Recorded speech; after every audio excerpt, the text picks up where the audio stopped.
জোজোর কাজ দেখো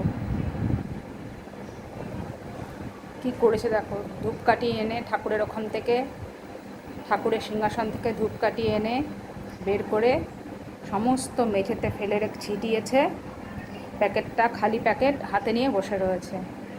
এই হলো জোজো।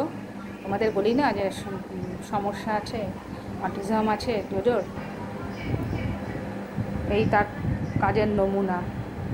এইভাবে সারাটা দিন কিছু না কিছু করে চলে। 24 ঘন্টা ওকে দেখে রাখাটাই একটা সব থেকে বড় কাজ।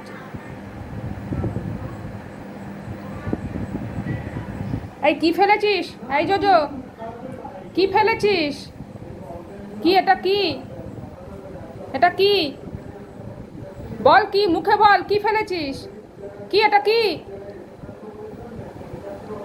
বল, কি এটা? কি কি এগুলো? এটা কি? এটা কি? এই এখন এগুলো সব তুলবো, তুলে আবার ভরে রাখবো। ও তো ভরতে পারবে না, তুললেও গুছিয়ে রাখতে পারবে না।